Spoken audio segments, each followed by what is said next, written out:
Οι ιερείς είναι σαν τα αεροπλάνα. Γίνονται είδηση μόνο όταν πέφτουν. Αλλά μεταξύ των ιερέων υπάρχουν πολλοί που πετούν. Όταν ένας ιερέας σφάλει, η πτώση του γίνεται γρήγορα γνωστή. Συζητείται, σχολιάζεται, αναπαράγεται και πολλές φορές χρησιμοποιείται ως αφορμή για να καταδικαστεί όχι μόνο ο ίδιος, αλλά ολόκληρη η Εκκλησία και το σύνολο των κληρικών. Σπάνια όμως γίνεται είδηση ο ιερέας που ξενυχτά δίπλα σε έναν άρρωστο, ο ιερέας που τρέχει μέσα στη νύχτα για να κοινωνήσει έναν ετοιμοθάνατο, ο ιερέας που ακούει για ώρες τον πόνο των ανθρώπων κρατώντας μέσα του μυστικά δάκρυα και πληγές που δεν θα φαναρώσει. Δεν γίνεται είδηση ο ιερέας που βοηθά μια οικογένεια κρυφά, χωρίς φωτογραφίες και ανακοινώσεις. Εκείνος που πληρώνει ένα λογαριασμό από το ειστέρημά του.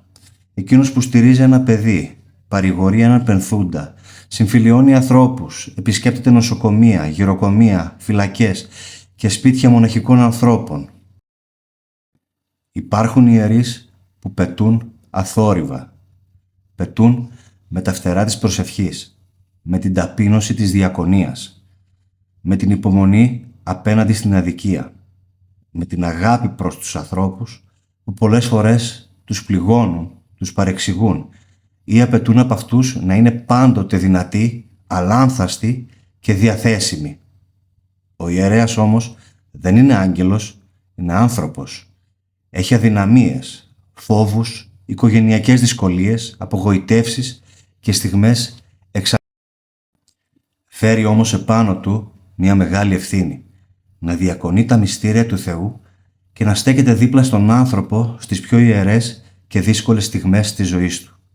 Στη γέννηση, στη βάφτιση, στο γάμο, στη χαρά, στην ασθένεια, στην αγωνία, στον θάνατο και στο πένθος.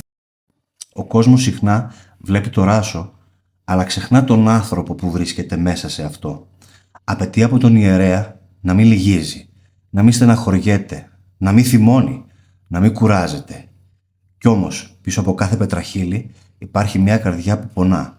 Ένας άνθρωπος που αγωνίζεται και μια ψυχή που έχει ανάγκη από προσευχή. Βεβαίως, υπάρχουν και πτώσεις. Η Εκκλησία δεν τις αρνείται ούτε τις δικαιολογεί. Κάθε πτώση πληγώνει το σώμα της Εκκλησίας και σκανδαλίζει τους ανθρώπους. Δεν είναι όμως δίκαιο εξαιτίας των πτώσεων ορισμένων να διαγράφεται η σιωπηλή θυσία χιλιάδων άλλων.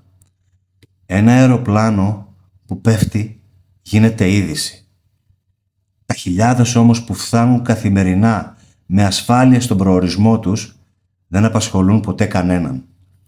Έτσι και οι ιερείς που υπηρετούν με συνέπεια, που αγωνίζονται με τις αδυναμίες τους, που αγαπούν το λαό και σηκώνουν το σταυρό της διακονίας τους, δεν γίνονται πρωτοσέλιδοι. Τους γνωρίζει όμως ο Θεός. Ας μην κοιτάζουμε λοιπόν μόνο τις πτώσεις. Ας βλέπουμε και τις ωραίες πτήσεις. Και αντί να κατακρίνουμε, ας προσευχόμαστε για τους ιερείς μας, ώστε να παραμένουν πιστοί, ταπεινοί και δυνατοί.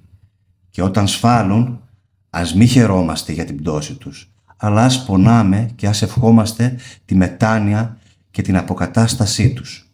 Γιατί ο ιερέας που προσεύχεται για το λαό έχει ανάγκη και από την προσευχή του λαού. Πατήρ Δημήτριος Αργύρης, πρωτοπρεσβύτης.